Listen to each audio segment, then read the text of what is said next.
நம்ம விவசாயிகளை மதிக்கணும்ப்பா. விவசாயிகள் தான் நாட்டின் முதுகெலும்பு. அவங்கள நம்ம சாப்பிட்றதுக்காக தயாரிக்கிறாங்க. அவங்கள சரியாக கவனிக்கிறதுனா அவமதிக்கிற மாதிரி ஆயிடுது. ரெண்டாவது போதை, எந்த போதையும் இல்லாமல் தமிழ்நாடு இருக்கணும். அது இருந்தாலே வளர்ச்சி நல்லா அடையாது. அதில் கிடைக்கிற வருமானத்தை வச்சு நம்ம கவர்மெண்ட்டு நடத்தணும்னு நினச்சா இருக்கக்கூடாது. அதை வாங்கி மக்களுக்கு இலவசமாக கொடுக்குறதுல வேஸ்ட்டு. இலவசமாக வேண்டியில்லை. அப்போ யார் இலவசம் கேட்குறா? யாருமே இலவசம் கேட்கலாம். இவங்களாம் இலவசம் கொடுத்துக்கிட்டு மக்கள் மேலே வரியை சுமத்திக்கிட்டு எதுக்கு?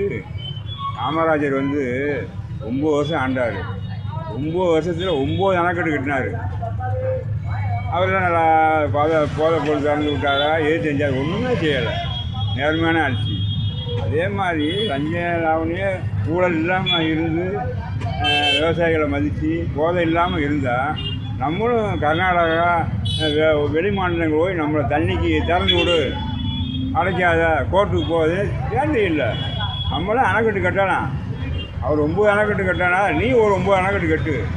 யார்கிட்ட எந்த விவசாயியுமே போய் தண்ணிக்குன்னு வெளி மாநிலத்தில் போய் தேடி நிற்க வேண்டியதில்லை. தண்ணி இல்லாதனால தான் நம்ம ஒவ்வொரு மாநிலத்தில் சண்டை ஓடுறோம், கோர்ட்டுக்கு போகிறாங்க. நீ அணைக்கட்டு கட்டு. விவசாயிகளை மதிக்கணும். விவசாயி தான் நல்லவங்க. அது காலையில் எந்திரிச்சுன்னு சாப்பிட தானே முதல் வேலையை பார்க்குறோம். யார் உடனே அதான்